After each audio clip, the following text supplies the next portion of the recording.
Ya, hari ini kita akan belajar temanya tentang keluarga bahagia. Nah, saya tidak tahu yang milih siapa, alasannya kenapa milih keluarga bahagia. Tapi saya percaya bahwa memang ini yang Tuhan rindukan. Saya beri pertanyaan dulu ya. Ini saya harus mikirnya harus hati-hati ya, supaya tidak disalah mengerti. Walaupun sudah sering saya disalah mengerti waktu ngomong kebenaran ini. Antara lembaga pertama yang Yahweh Tuhan bentuk di bumi, ya, lembaga pertama yang Yahweh Tuhan bentuk di bumi, gereja atau keluarga. Lembaga pertama yang Tuhan bentuk, keluarga. Bahkan ketika lembaga pertama dibentuk oleh Tuhan, gereja itu masih jauh sekali, betul tidak? Nah, penulisan perjanjian lama dari Kejadian sampai Maleakhi itu ribuan tahun, saudara. Dan sedikit pun Bapa di surga nggak pernah mikir gereja secara organisasi, ya tidak. Tapi keluarga. Nah, inilah kebenaran yang saya terima dari Bapa di surga. Jadi seharusnya kita anak-anaknya di dunia, kita murid-murid Yesus yang ada di dunia, kita yang dipanggil sebagai teman sekerjanya yang ada di dunia, maka kita harus jauh lebih sibuk, lebih serius, lebih konsentrasi mikirkan tentang keluarga daripada tentang gereja. Coba renungkan kalimat ini. Karena keluarga, karena lembaga pertama yang dibentuk itu keluarga. Bahkan jauh sebelum ada lembaga-lembaga apapun, lembaga negara belum, ya, lembaga perusahaan, lembaga pendidikan belum, keluarga lebih dulu. Nah, itu sebabnya saya beri pertanyaan kepada saudara.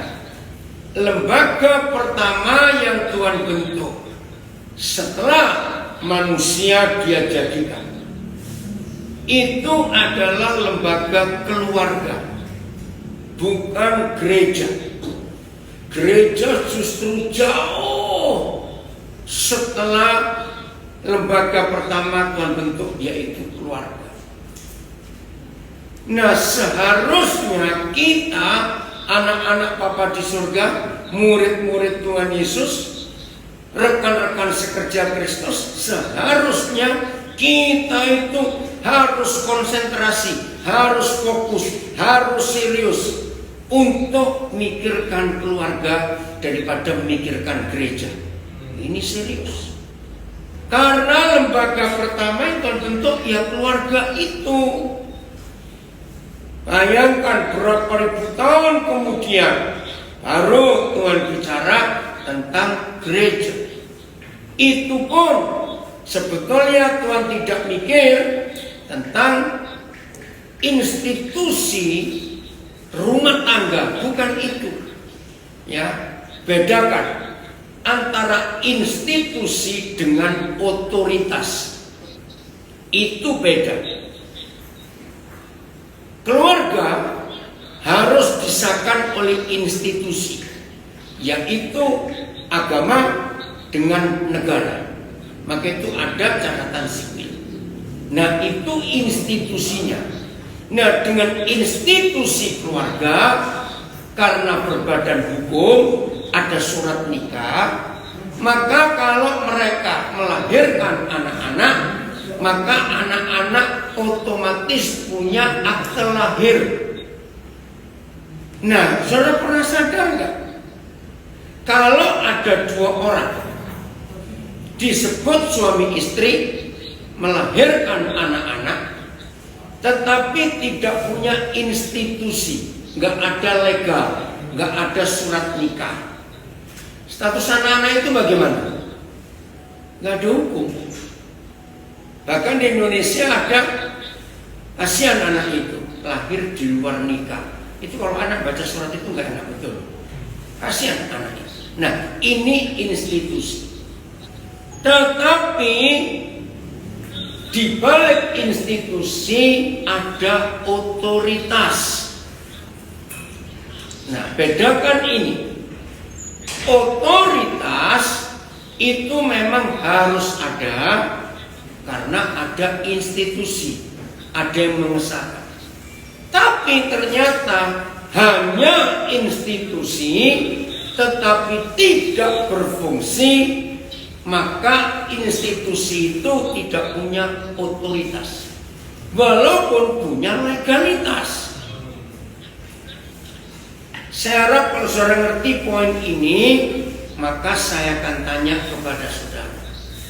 Semua lembaga gereja yang sah di Indonesia ini itu di bawah institusi. Betul atau tidak? Karena ada surat dari negara, Kementerian Agama.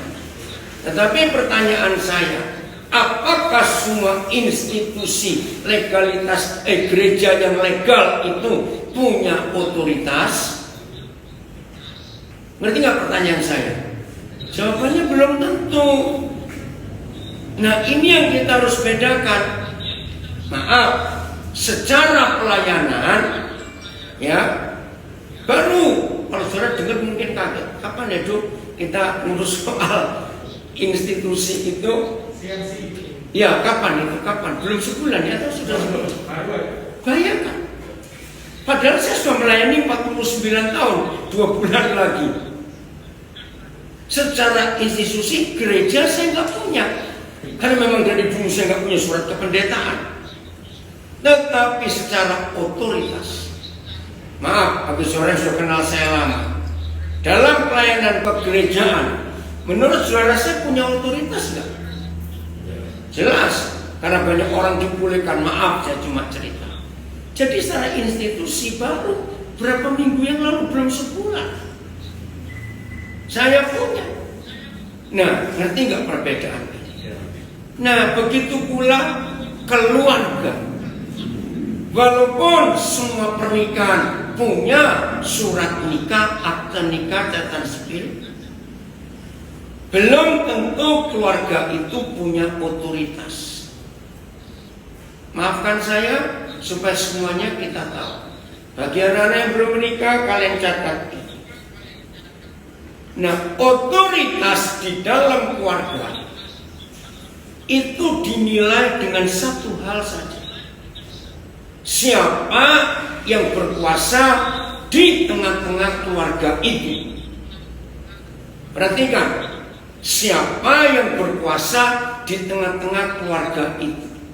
Coba baca dulu Matius 18 ayat 20. Nah, ini penting. Sudah baca Matius 18 ayat 20. Baca semua sama-sama. 1, 2, 3. Sebab di mana 2 atau 3 orang berkumpul dalam namaku, di situ aku ada di tengah-tengah mereka. Nah, di situ aku ada di tengah-tengah mereka. Ini siapa?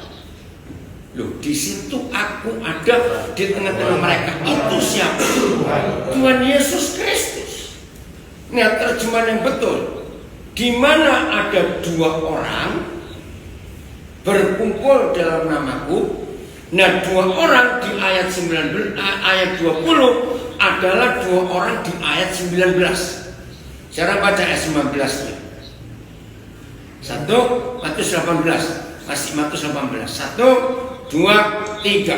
Dan lagi aku berkata kepadamu, jika 2 orang daripadamu di dunia sepakat meminta apapun juga, permintaan mereka itu akan dikabulkan oleh Bapa Yesus. Ini salah satu ayat dari sedikit ayat di Alkitab yang memberi bukti janji yang paling dahsyat. Coba garis bawahi, minta berapa hal?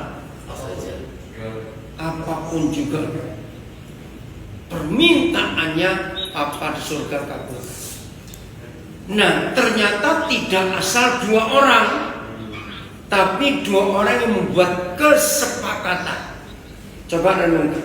Mendengar kata kesepakatan, langsung kita mikir apa? Sepakat. Hubungan, bukan komitmen. Nah, segala sesuatu yang disebut komitmen itu harus ada legalitas, harus ada badan hukum. Betul tidak? Ada institusi yang mengesahkannya. Nah, siapa dua orang yang membuat kesepakatan, membuat komitmen, itu cuma suami istri. Maka itu untuk membuat kesepakatan, komitmen harus di hadapan orang lebih tinggi dan ketemu notaris siapapun yang paling hebat. Kalau nggak ada saksi, sah nggak kesepakatan ini? Tidak ada. Nah, saudara tahu, satu-satunya peristiwa kapan Tuhan yang Maha Besar hadir menjadi saksi di hidup kita itu cuma sekali. Malayaki 2:14, waktu kita menikah. Aku hadir menjadi saksi. Tolong ditulis ayat ini, saudara. Ini luar biasa. Jadi waktu kita menikah, nanti anak-anak belum menikah kalian harus siap-siap. Itu Tuhan hadir menjadi saksi. Malayaki 2:14.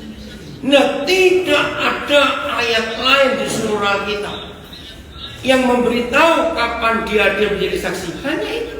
Dia hadir menolong, dia hadir memberkati, dia hadir menyembuhkan, dia hadir banyak ayat. Tapi satu yang menyatakan Yahweh Tuhan hadir menjadi saksi waktu kita menikah. Ini dahsyat sekali. Maka itu saya ulangi, pernikahan yang disahkan oleh institusi negara ada catatan sipil suratnya, tapi belum tentu punya otoritas. Sama seperti gereja, semua punya lembaga hukum, punya badan hukum, tapi belum tentu punya otoritas. Nanti kita akan lihat.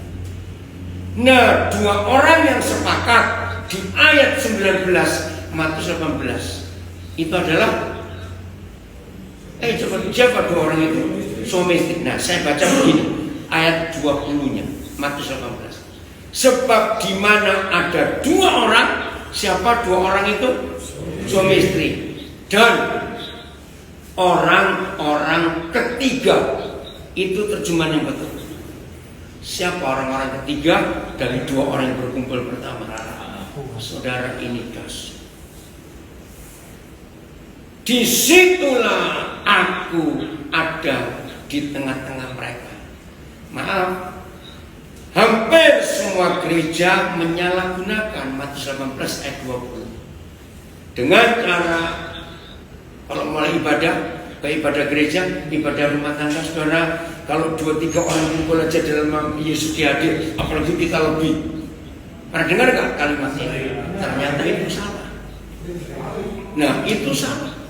Ternyata Matius 18 ayat 20 bukan untuk kebaktian, bukan untuk gereja, ibadah.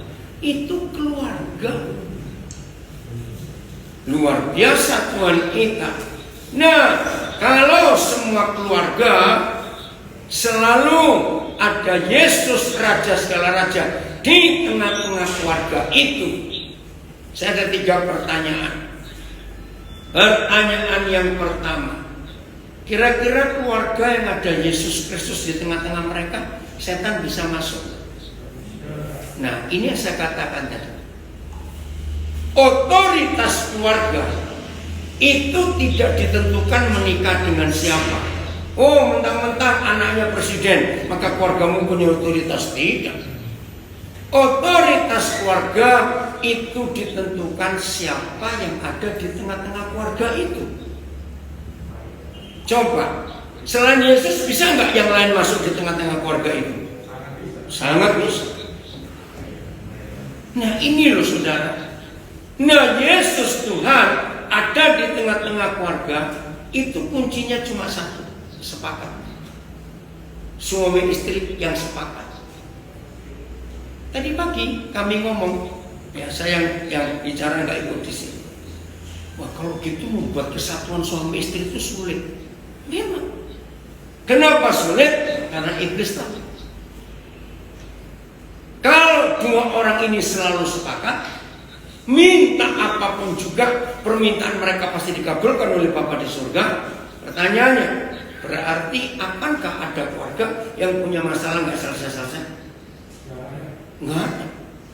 Berarti iblis tahu yang bisa mengalahkan mereka hanya kesepakatan suami istri.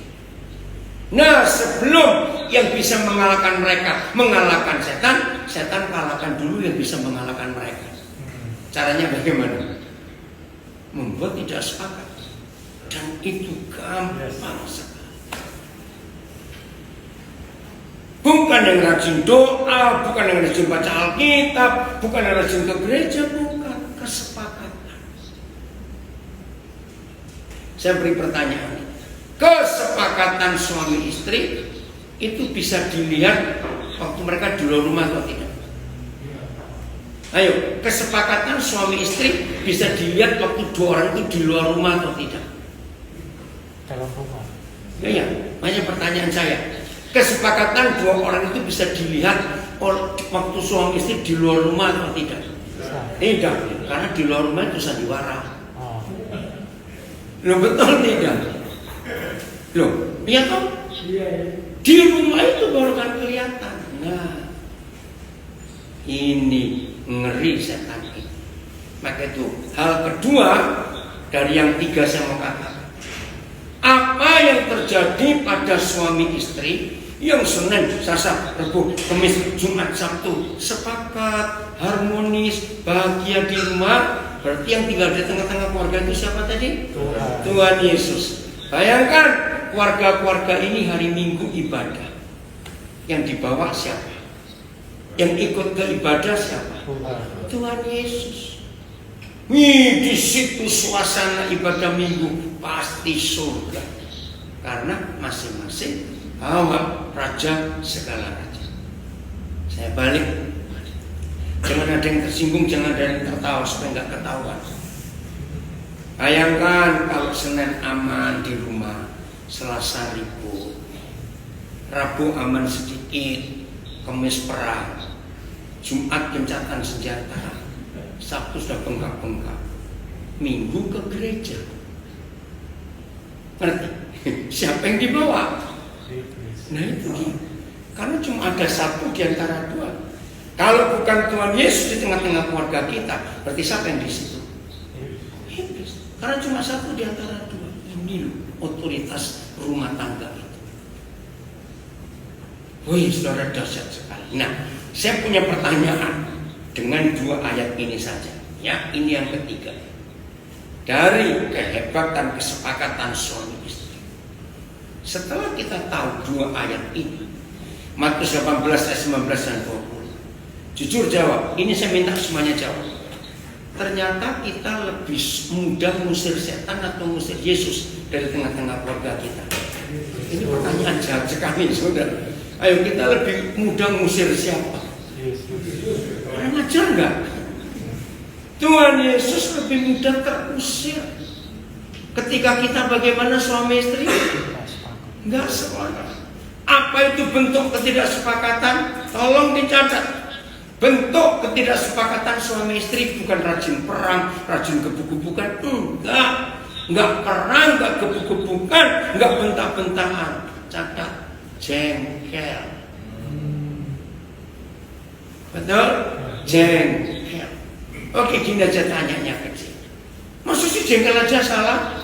Ini pertanyaan saya. Ayo jujur, yang belum menikah siap-siap besok ya. Maka itu saya sering bertanya. Kalau saudara sering ikuti saya ngajar masalah keluarga, pertanyaan saya begini. Dengar ya, yang belum menikah, ya udah, yang di belakang yang ribut. Yang sudah menikah saya tanya. Nah, yang belum menikah dengar baik-baik supaya kau mikir kalau kau mau menikah. Ya, yang sudah menikah ya, jawab yang kencang. Yang belum, buka kuping. Ternyata di dunia ini tidak ada dua orang yang begitu sering saling menjengkelkan kecuali suami istri. Ayo, ya atau tidak? Nah, yang belum menikah mikir. Serius, ternyata begitu, betul enggak, saudara? Iblis sudah langganan dengan keluarga. Katakan amin, gak usah ragu-ragu. Saya ulangi, iblis sudah langganan dengan keluarga. Langganan apa? Langganan dibuat jengkel. Betul tidak? Hal-hal kecil yang membuat suami istri tidak sepakat, bukan hal-hal besar, hal-hal kecil. Gara-gara sandal bisa ribut, betul enggak? Gara-gara kunci bisa ribut, betul? Nah, mulai hari ini ayo kita jaga-jaga supaya kesepakatan kita jangan dirusak oleh si kunyuk itu. Karena setan tahu. Maka itu saya tanya yang kedua dari yang terakhir tadi. Berarti dalam keluarga kita lebih mudah ngundang Yesus atau ngundang setan? Dah, itu aja pertanyaannya. Ayo, lebih mudah ngundang siapa? Nah, maka itu banyak keluarga hancur. Karena ini fakta. Jadi gimana caranya? Woi, Alkitab itu jawaban atas semua. Papa hanya memberi satu hadiah yang terbesar dalam setiap pernikahan. Bukan deposito 1 triliun, bukan emas 50 kilo, bukan surat berharga, bukan uang.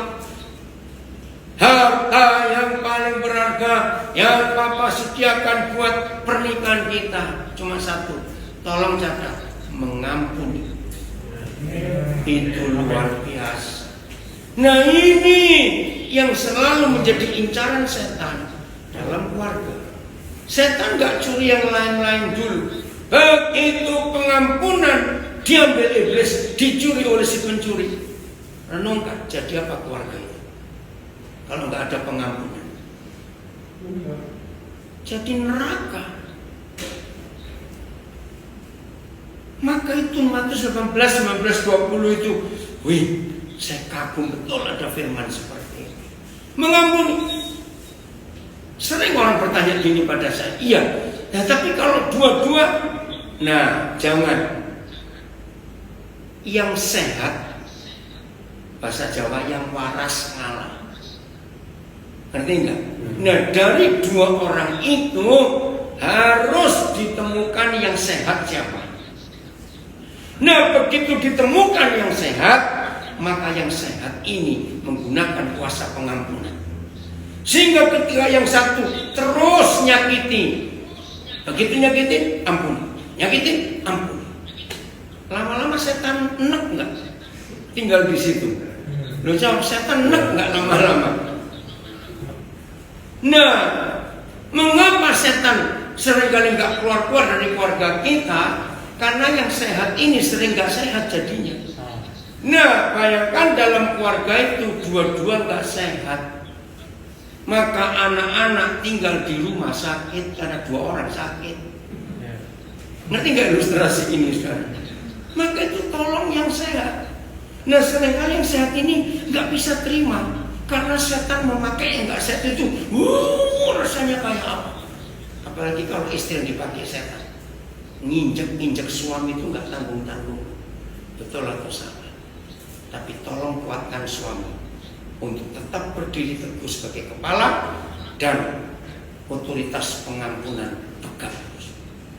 Apapun yang dibuat tetap ampuni, tetap ampuni. Kok nggak ada yang amin sih dari tadi? Telah. Ngerti? Oh, jengkel. Karena di sini lo belajar otoritas itu ada bukan karena doa puasa, otoritas ada karena mengampuni. Karena itu yang Yesus katakan lewat Yohanes 20:23, barang siapa yang kau ampuni kesalahannya, Tuhan mengampuni. Maka itu saya sering berkata, istri yang sering cerita, ini bapaknya anak-anak sudah gila begini. Saya selalu bilang, oke bu, kalau bapak gila, tolong ibu jangan ikut gila. Kasihan anak-anak kalau ikut dua orang gila di rumah ini nanti. Ngerti gak istilah itu? Jadi yang gila biar satu saja. Dan yang satu itu punya kuasa mengampuni untuk merebut. Keren saudara, pakai hukum ini. Karena pengampunan itu mutlak dalam pernikahan kita. Jadi catat mulai hari ini, otoritas tidak akan datang karena doa puasa, karena menyembah, karena main musik, doa pagi, tidak. Otoritas selalu datang karena mengampuni. Begitu ada pengampunan, setan itu lari. Tolong ya yang belum pernah tahu, setan gak takut dengan orang doa puasa, percaya atau tidak? Setan tidak takut dengan orang yang suka kemana-mana bawakan corotan botol zaman minyak. Tidak. Setan gak takut dengan gereja pakai jubah yang aneh-aneh kayak payang potehi begitu, atau pakai banner-banner, gak takut. Setan hanya takut kalau mereka tahu kita punya pengampunan yang gak habis-habis. Begitu di hati ini ada pengampunan, setan gak dekat. Kan saya menemukan istilah dalam Alkitab, pengampunan, otoritas pengampunan dalam hidup kita itu satu-satunya tempat yang paling licin buat setan. Maka itu begitu setan tahu di hidup saudara yang belum menikah dan di hidup kita yang sudah menikah penuh dengan pengampunan, setan takut, karena takut kepleset kalau menginjak pengampunan itu. Sungguh, percayalah, kalau dalam hidup saudara, hidup saya yang sudah menikah maupun yang belum, murah pengampunan dan selalu mengampuni untuk apa saja. Gak usah doa puasa, gak usah setan diusir, mereka pergi sendiri. Sungguh saudara, saya mengalami itu. Luar biasa. Oh, ini otoritas dalam keluarga. Maka itu saya kembalikan untuk mengetahui apakah keluarga-keluarga ini punya otoritas surga. Selalu ditanyakan siapa yang di tengah-tengah mereka. Kalau keluarga ini penuh pengampunan, maka di tengah-tengah keluarga pasti ada Yesus Kristus, Tuhan, Raja segala raja. Saya punya istilah ini untuk mengajari anak-anak. Nah, kalau setan-setan goblok dan setan-setan nekat itu tahu di tengah-tengah keluarga kita selalu ada Raja segala raja, Tuhan segala Tuhan, karena kita sepakat terus, setan goblok, setan nekat berani masuk nggak berani. Nah, setan pintar lebih nggak berani. Karena yang pintar lebih bisa mikir daripada yang goblok. Ngerti ilustrasi ini? Maka itu dibalik. Kalau keluarga kita isinya pertengkaran, maki dan macam-macam, berarti nggak ada siapa di tengah-tengah keluarga kita. Nggak ada Yesus. Terus untuk ngecek apakah otoritas keluarga ada di hidup kita, lihat anak-anak. Anak-anak merasa aman nggak tinggal dengan papa mamanya? Kalau anak-anak nggak betah di rumah, berarti papa mamanya menciptakan neraka. Begitu anak-anak kepanasan dan mereka cari di luar rumah. Jadi gampang sekali melihat ini. Oke, jelasnya sampai di sini. Maka itu tolong suami istri, ayolah kita belajar. Terus mengampuni. Percayalah kalau dalam hidup pernikahan kita selalu mengampuni. Setan gak berani masuk karena gak tahan. Jelas ini otoritas. Anak-anak kita akan luar biasa karena terima otoritas ini. Nah, kedua, semua suka berkat gak? Semua suka berkat gak? Ya pasti. Semua kita suka berkat. Satu kali Roh Kudus ngajar saya, Daniel, kamu cari di Alkitab ayat mana yang pertama kali aku berkata berkat. Saya gak pernah mikir sebelum. Ya gampang, saya baca mulai Kejadian 1. Ya ampun, ternyata kata berkat pertama muncul di ayat 28. Coba lihat Kejadian 1:28. Hah? Sesederhana itu. Maka itu ketika saya diminta untuk ngajar keluarga bagian ini, kebahagiaan keluarga karena ada berkat. Baca kalimat pertama. Iya, ayo Tuhan memberkati mereka. Ya, kita bawa Alkitab bahasa apa ya? Bahasa Inggris terjemahan apa? NIV. Kalimat pertama bilang apa? Bless juga atau ada kata lain? God bless them. Sama memberkati. Saudara, merekanya siapa di ayat ini? Pria dan wanita. Iya, Adam dan Hawa. Wih, saya kaget. Ternyata kata berkat itu dicurahkan waktu orang itu menikah. Wih, luar biasa. Nah, setelah itu nyambung lagi ke Malaikat 2:14. Waktu kita menikah ada saksi. Nah, saya itu cari dari dulu. Coba saudara baca ayat 26 nih, Kejadian 1. Alasan utama Tuhan menjadikan kita manusia. Baca Kejadian 1:26. 1, 2, 3. Berfirmanlah Allah, baiklah kita menjadikan manusia menurut gambar dan rupa kita, supaya mereka berkuasa atas Stop. Keluarkan kata supaya manusia itu berkuasa. Apa kata lain kuasa? Banyak gereja menerjemahkan salah ayat ini. Dan urapan umum saja. Memimpin. Orang kuat kalau cuma memimpin sudah kecil sekali. Otoritas, memiliki otoritas, apalagi berkuasa. Terus ini seru. Oke, memiliki otoritas, betul. Saya tanya, boleh nggak kita baca begini? Supaya manusia berkuasa seperti Tuhan. Loh, boleh tidak? Ya memang itu tujuannya. Marilah kita jadikan manusia yang serupa segambar dengan kita supaya mereka berkuasa. Seperti siapa? Ya seperti Tuhan, menurut gambar dan rupanya. Ini saudara. Nah, bagaimana logikanya mengerti? Setiap manusia biasa untuk menduduki satu jabatan, ngomong aja gubernur, wali kota, presiden, harus diapakan? Dilantik untuk menerima otoritas. Pelantikan selalu oleh jaksa agung. Di semua negara begitu, yang paling tinggi otoritas negara. Harus ada apa pelantikan? Saksi. Betul tidak? Tidak boleh nggak ada saksi untuk pelantikan. Nggak boleh. Kembali. Ternyata kata memberkati itu adalah pelantikan.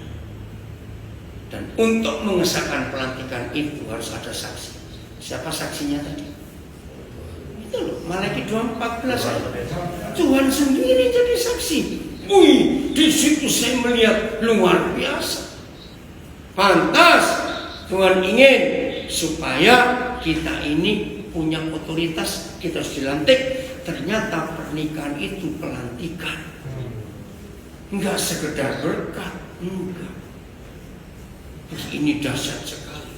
Inilah dahsyatnya Tuhan. Pelan-pelan. Ayat 27. Baca ayat 27. Kejadian 1. Ternyata ayat 26, 27, 28 Kejadian 1 itu satu paket. Wih, saya kagum. Ayat 27, 1, 2, 3. Maka Tuhan menciptakan manusia itu menurut gambarnya. Menurut gambar Allah diciptakannya dia, laki-laki dan perempuan diciptakannya mereka. Nah, saudara, saya beri pertanyaan dulu. Teologi dan doktrin gereja mengatakan, maaf, secara hukum Alkitab, Tuhan itu laki atau perempuan. Ini teologi dan doktrin. Jelas lagi. Karena ada Bapa kami yang di dalam surga. Nah, kalau Tuhan itu laki, padahal manusia perempuan dijadikan menurut gambar dan rupanya. Nah, pernah nggak mikir? Lalu kalau Tuhan itu laki, yang perempuan ini gambarnya siapa? Mikir dong. Saya nggak minta saudara jawab. Mikir. Nah, dari situ tentang kata kita di ayat 26. kalau mendengar kata kita berarti Tuhan itu berapa? Lebih dari satu. Wah, bingung juga. Iya, kenapa kita? Ternyata nggak salah terjemahnya. Memang kita. Saudara, ini jawabannya. Tuhan bukan gendernya laki atau perempuan. Salah. Kata kita itu menunjukkan di surga itu ada papa mama.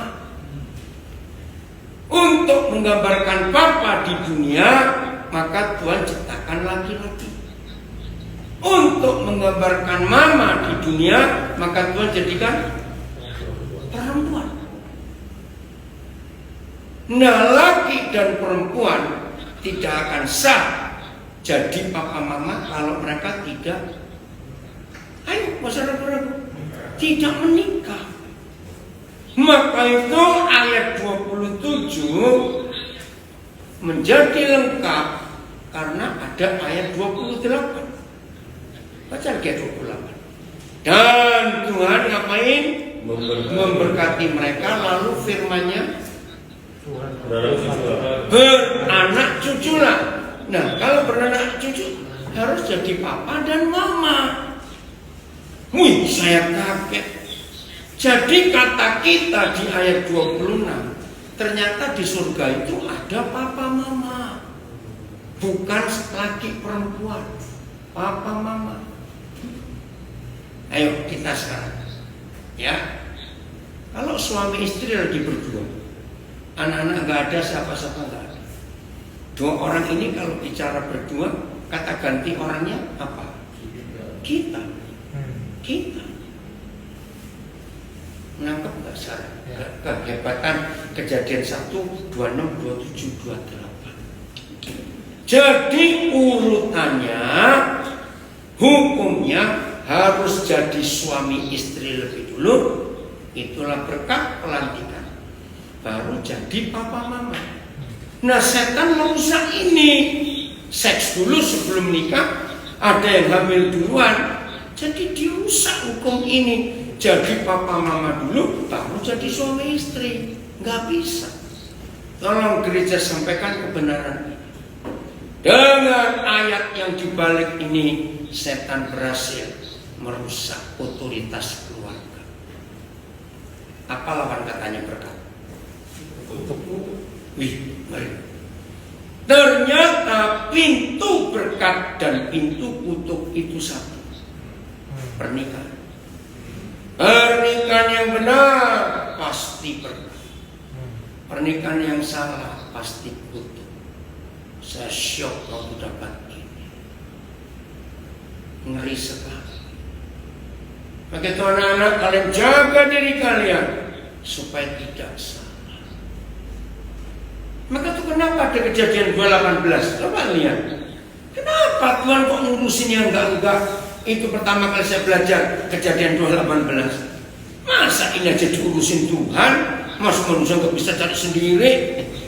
Baca kejadian 2:18. 1, 2, 3. Tuhan berfirman, tidak baik kalau manusia itu seorang diri saja. Aku akan menjadikan penolong baginya yang sepadan dengannya. Nah, pertanyaan saya, berarti inisiator pertama di dunia orang menikah itu siapa? Tuhan. Pemerakarsa pertama kali di dunia orang menikah juga Tuhan. Maka itu istilah saya ini punya. Maka itu kalau ada orang yang kawin-kawin, yang pusing bukan mamanya, bukan neneknya, Tuhan ikut pusing. Kenapa lu nggak kawin-kawin? Karena dia yang menginisiatif manusia itu menikah. Dan Tuhan nggak dorong-dorong kawin lu cepat. Dia bertanggung jawab menyediakan yang sepadan, yang cocok, yang matching. Ini tolong sampaikan kepada anak-anak kita, jangan salah milih. Biar Tuhan yang menjadikan. Biar Tuhan yang menentukan. Itu paling tepat. Nah, saudara, inilah lembaga pertama di dunia yang Tuhan buat, yaitu keluarga. Supaya keluarga-keluarga ini berkuasa, punya otoritas. berkuasa sama seperti Tuhan. Dahsyat sekali.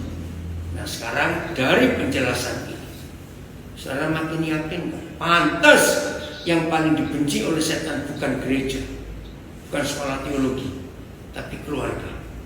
Setan berusaha sedapat mungkin untuk menghancurkan keluarga. Betul atau salah?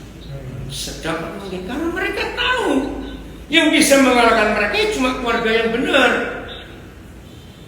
Ini sadis sekali.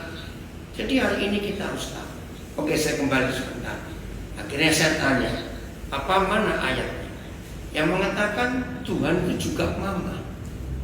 Ternyata ada loh.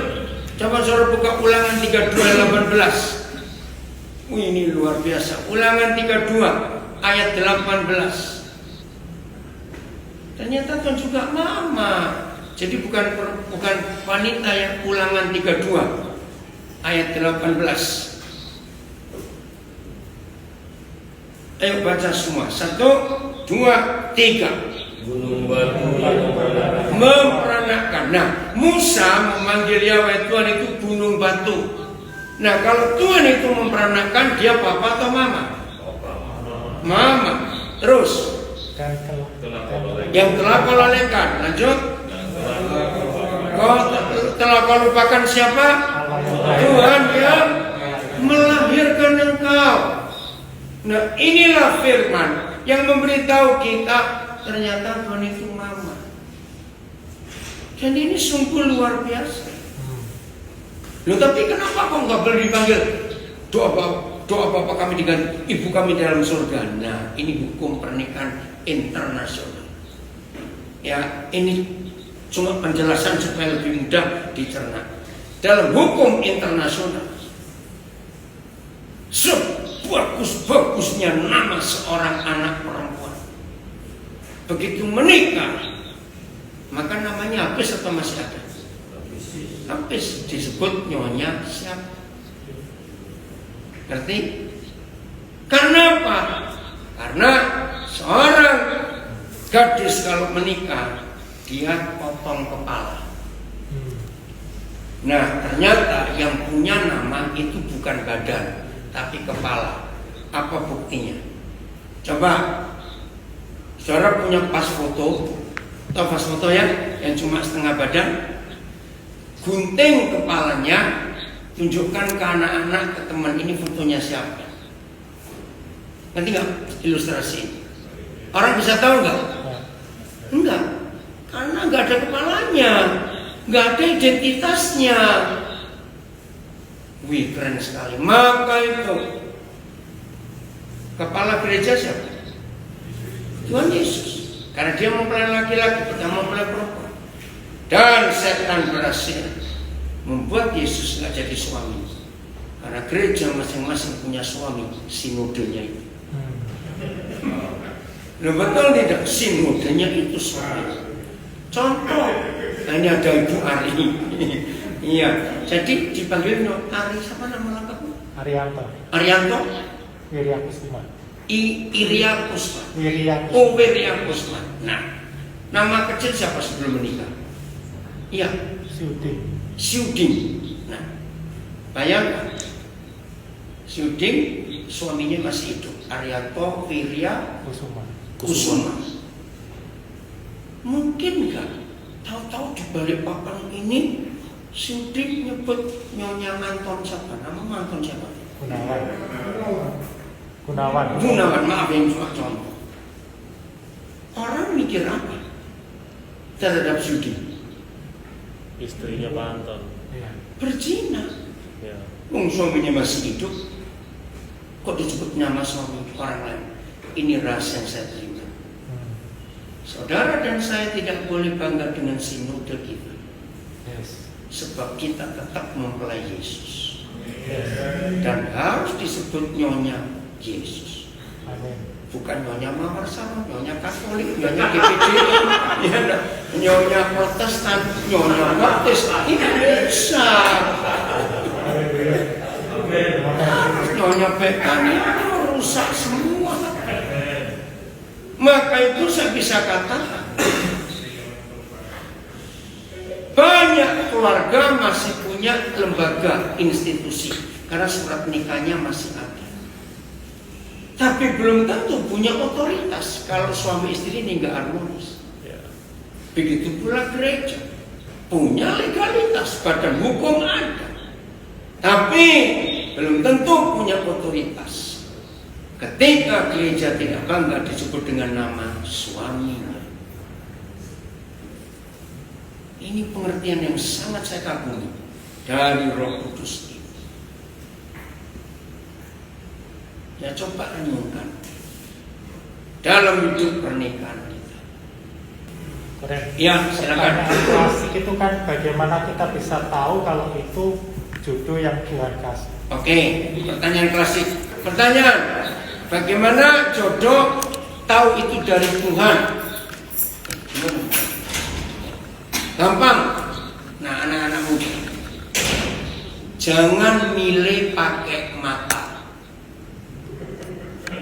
Ngerti maksudnya? Jangan milih pakai mata. Jadi, kalau ada seorang pemuda melihat cewek cantik sekali, terus hatinya kesetrum, itu pasti hawa nafsu. Begitu pula sebaliknya, seorang gadis lihat cowok, wih gagah cakep, hati kesetrum, itu pasti hawa nafsu. Nah, jodoh itu begini. Ini yang belum menikah loh, yang sudah menikah nggak boleh tanya ini lagi, lanjut, enak aja. Awas ya, yang belum menikah ini terlanjur apanya. Nah, yang belum ya. Nah, kalau engkau anak gadis, anak pemuda lihat seseorang, maaf ini, dan kalian batin, oh, ada orang sejelek ini, dan hatimu kesetrum, itu jodoh.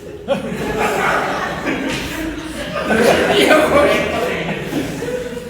lo dibilang nggak percaya. Kenapa? Saya belajar secara psikologi sudah. 90 sekian persen penyebab perselingkuhan. Tolong dicatat ya. Orang tua yang hadir hari ini yang nggak ada anak-anak ini. 90 sekian persen penyebab perselingkuhan. Karena ketika orang itu belum menikah, di konsep hidupnya, aku harus menemukan calon suami yang cakep. Kalau dia cowok, aku harus menemukan calon istri yang cantik. Begitu setan tahu itu pikiran orang muda, wih kejam sekali, langsung jadi kotak mati di otaknya. Istriku harus cantik, suamiku harus cakep. Itu susah diubah, bahkan nggak bisa diubah. Menikahlah mereka, cowok cakep dengan cewek cantik ini. Berjalannya waktu, usia bertambah, si cakep dan si cantik jadi apa? Nah jawab, berjalannya waktu, fakta loh itu. Apa Andra? Tambah cantik. Apa? Kisut, iya. Maaf nih saudara, itu fakta. Tapi kurang ajarnya setan. Di benak mereka nggak bisa terima. Dan itu jadi patok mati oleh si jahat. Saudara, ketika dia tidak menyadari bahwa dia pun sudah berubah, tapi kan nggak sadar namanya manusia kok. Dia melihat ke samping, kok begini? Dia lihat keluar, kok begitu? Ngerti nggak maksudnya itu? Lo ngerti nggak maksudnya? Ini perselingkuhan. Maka itu waktu saya tahu rahasia ini, kurang ajar betul saya. Sehingga tidak sedikit, maaf, pendeta juga nggak jaminan.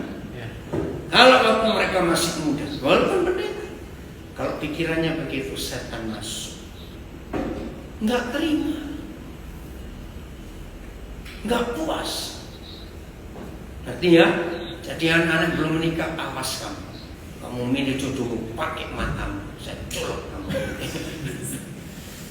Oke, ada yang lain lagi tanya? Coba buka ayatnya 1 Korintus 7 ayat 12 atau 13. 13 terus. 1 Korintus 7 ayat 13 14.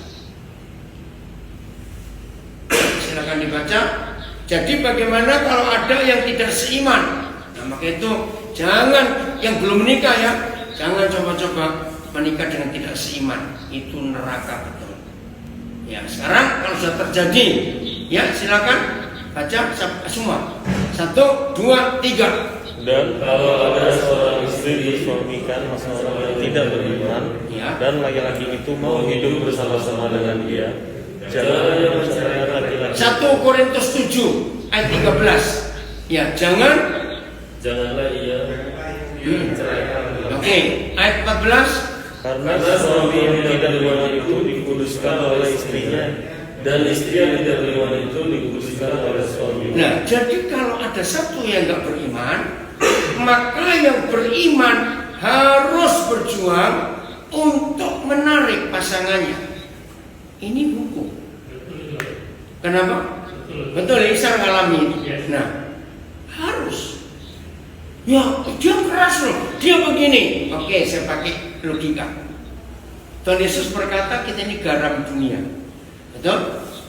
Nah, anggap aja orang lain yang belum percaya Yesus itu telur bebek, tapi jangan ngomong dia telur bebek, tersinggung nanti dia. Oke? Nah, apalagi saudara suami istri yang tiap hari tidur satu tempat tidur. Masa? Nah, ini istilah. Berat badanmu itulah garam dunia. Lu ya istilahnya berat badan itu loh. Saya 62 kilo. Nah, kalau ada satu telur bebek digarami 62 kilo, 3 tahun gak asin-asin, itu garam palsu. Ngerti gak ilustrasinya itu? Ada yang gak beres, jadi dibeli garamnya itu, bukan telurnya yang disalahkan. Ini hukumnya, jadi bisa ditarik. Nanti supaya sepakat. Kalau tidak, kasihan anak-anak. Baca 1, 2, 3. 14, 1, 2, 3. Andai kata tidak demikian, niscaya anak-anakmu adalah anak cemar. Nah, kalau tidak demikian, kalau papa mamanya nggak seiman, yang jadi korban itu anak-anak. Kasihan loh anak cemar. Mereka nggak berdosa. Tetapi sekarang mereka adalah anak-anak kudus. Nah, kapan jadi kudus? Karena papa mamanya sudah sehati, sepakat. Itu dia. Dan ayat ini pun saya pakai. Walaupun sama-sama dua-dua Kristen lahir baru, tapi kalau ribut terus, anak-anak pasti jadi hancur hidupnya. Betul tidak? Maka itu kita pakai. Itu hal yang serius. Oke, jelas ya? Sebab suami yang bukan Kristen mungkin sekali menjadi orang Kristen dengan bantuan istrinya, dan istri yang bukan Kristen mungkin sekali menjadi orang Kristen dengan bantuan suaminya. Kalau keluarga terpecah-pecah, anak-anak dalam keluarga itu mungkin tidak akan mengenal Tuhan.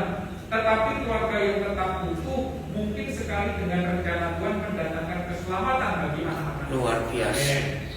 Jadi tolong baca banyak terjemahan. Ternyata di Indonesia ini ada hampir 20 terjemahan bahasa Indonesia beda-beda. Saya sudah tahu. Baca. Ini FIA, firman Allah yang itu. Keluarga yang terpecah-pecah mungkin anaknya bisa nggak selamat. Berarti kita sepakat bahwa janji firman yang bahwasanya kalau sepakat minta apa saja Bapak akan berikan. Berarti dia harus berjuang dulu sampai pada titik dia mendapatkan suami yang betul-betul memiliki Ya, pengertian. itu dari sebelum menikah. Sebelum menikah di konseling. Setelah menikah, kalau misalnya tadi seperti itu. Ya terlanjur tobat, ya itu tugasnya. Ya, oke, betul ya Pak? Ya, jelas. Ada lagi mau tanya? Jadi keluarga itu mutlak kita jaga. Kesepakatan suami istri sederhana kok. Gimana bisa sepakat tadi? Mengampuni. Terus mengampuni. Nah, untuk sepakat, hanya Alkitab satu-satunya buku di dunia. Hanya Alkitab.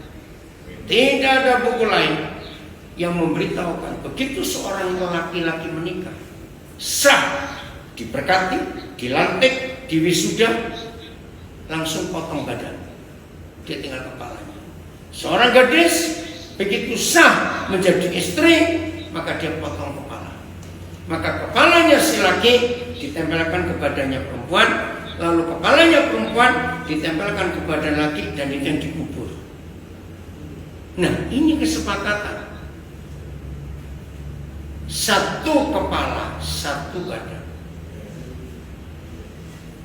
Saya punya ilustrasi dan itu saya alami. Sebelum saya menikah, saya itu ada cukup banyak makanan yang barat, makanan baratnya itu saya nggak suka. Nah, istri saya itu besar di Indonesia, lahir di Indonesia, besar di Kanada. Jadi menu makanannya, nah ini yang saya butuh. Itu. Maka salah satu cara ngecek ini sudah melengkapi kepala dengan tubuh atau tidak. Maka begitu 6 bulan atau kurang, setelah mereka menikah, suami dicek kulinernya sudah berubah belum, nurutin istrinya atau belum. Karena kan dia perutnya bakal nurut istrinya. Lo ngerti gak ilustrasi ini? Yeah. Pola makan harus berubah ternyata. Nah, begitu waktu menikah bertahun-tahun makan sendiri, ada yang gak beres. Berarti perutnya 2 di rumah itu. Nah, begitu pula pikiran. Maaf ya, berarti yang punya otak siapa di dalam keluarga? Laki-laki. Istri? Enggak. Lu yang nggak jawab dong. Nggak punya otak. Istri itu jangan marah, marah istri. Nah, ketika di rumah itu ada 2 kepala, kesepakatan mustahil terjadi. Maka itu istri tunduk pada suami, itu hukum mutlak. Ya, bukan dijajah, bukan dikuasai, tapi boleh usul. Tubuh boleh usul kepada kepala. Contoh, kerjaan juara itu numpuk, 2 hari sudah nggak bisa tidur baik, besok deadline-nya. Yang merasa capek kepala atau tubuh biasanya? Ayo, yang merasa capek kepala atau tubuh? Tubuh. Kepala mikir terus sebabnya, harus selesai. Tapi tubuh ini nggak bisa terima, ngajak tidur aja. Tubuh usul, istirahatlah. Tapi yang memutuskan tetap kepala. Nah, itu pernikahan. Jadi kesepakatan tidak sulit kalau tahu fungsinya, bukan posisi. Maka keluarga seperti ini akan jadi keluarga yang sangat diberkati karena ada otoritas. Wih, ini luar biasa. Jadi jelas sekarang saudara, kenapa setan benci keluarga? Karena setan tahu satu-satunya wakil surga itu bukan gereja, tapi keluarga. Tuhan tidak pernah memberikan dirinya untuk diwakili oleh gereja, tapi gereja-gereja kecil, yaitu keluarga kita. Kita mau diwakili. Ayat terakhir, nanti Pak Ibu biar meneruskan, untuk Ibrani 13 ayat 4. Bicara raja segala raja harus bicara tentang tahtanya. Ibrani 13 ayat 4. Nah, inilah tahta kerajaan surga di bumi. Ternyata bukan mimbar gereja, bukan bukit doa, bukan, tapi di situ baca. FIA-nya boleh baca juga, itu kalau ada. Ayo baca sama-sama Ibrani 13 ayat 4. 1, 2, 3. Hendaklah semua menghormat terhadap rekan dan janganlah mencemarkan tempat tidur, sebab orang yang sudah dan mencemarkan diri. Wih, ngeri sekali. Begini saya menemukan rahasia bahwa keluargalah itu kerajaan surga di bumi, karena ada tahta raja. Saya mau gunakan perjanjian lama. Setiap kali Yahweh Tuhan hadir di masa perjanjian lama, dimanapun, Tuhan pasti ngomong apa kepada saudara kita yang dia temui saat itu? Tempat ini kudus. Nah, kalau tempat tidur suami istri adalah satu-satunya tempat yang Tuhan minta untuk dijaga, jangan dicemarkan. Apa kata yang dicemarkan? Dinajiskan, apa toh? dirusak, dikotori, apalagi kapan tempat tidur suami istri rusak, kotor, najis? Lihat kalimat yang terakhir, ketika ada persoalan perzinahan di situ. Tidak ada ayat lain di perjanjian baru yang Tuhan bilang kuduskan tempat ini kecuali tempat tidur suami istri. Berarti di situ takhta Tuhan. Maka itu suami istri menurut Efesus 4:26 boleh marah sepanjang hari, tapi matahari terbenam harus berdamai. Kenapa nunggu matahari terbenam? Karena kalau matahari terbenam sebentar lagi kita dua naik ke tempat tidur, ke takhta Tuhan. Jangan bawa kemarahan, kebencian yang belum diselesaikan. Dan indahnya Efesus 4:26 itu present continuous tense. Jadi sore sampai malam berdamai. Begitu pagi teriak, lanjut mau apa kemarin? Seharian itu ribut lagi, sore maafnya dulu, sorry ya Tuhan ini gagal lagi. Besok lanjut lagi nggak apa-apa. Keren betul ayat itu. Efesus 4:26. Maka itu yang mau marah harus menikah dulu, yang belum nikah nggak boleh marah, awas kan. Ya, apa tuh kan? Jadi Tuhan mau ada perdamaian setiap saat di tempat tidur karena Dia hadir. Tempat itu kudus.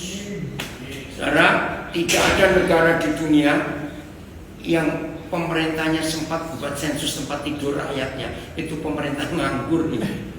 Tapi nya pemerintah surga yang mensensus tempat tidur kita. Karena Dia hadir di sini. Inilah otoritas dalam keluarga. Tuhan Yesus memberkati kita semuanya. Istri taat atau suami mengasihi, Efesus 4:22-24. Karena banyak suami istri masih ngotot siapa yang lebih dahulu melakukan firman Tuhan ini. Ya, ini yang tanya pasti istri. Ini pria ini. Oh pria. Nah tolong, tidak ada siapa yang dahului, bareng. Tapi pemegang otoritas tetap suami. Oke, saya bacakan ayatnya. 1 Korintus 11 ayat 3. Nah, istri akan tunduk kepada suami kalau suaminya tunduk kepada kepalanya. Kita temukan di ayat ini 1 Korintus 11 ayat 3. Siapa kepala suami? Kepala suami. Ayo baca. Tapi aku mau supaya kamu mengetahui hal ini Kepala dari laki-laki Kristus, kepala dari perempuan laki-laki dari kepala. dan kepala dari Kristus. Wih, ini luar biasa. Ini kok bicara otoritas. 11 ayat 3. Siapa otoritas tertinggi dan pertama? Bukan Bapa di surga. Dari Bapa di surga turun kepada Kristus, Yesus Tuhan kita. Nah dulu sebelum saya tahu ayat ini, otoritas datang ke pemerintah. Ternyata ke siapa? Dari Kristus kepada siapa? Suami. Oke ya, tepuk tangan buat diri sendiri. Dan Yesus luar biasa. Amin. Kita jaga keluarga.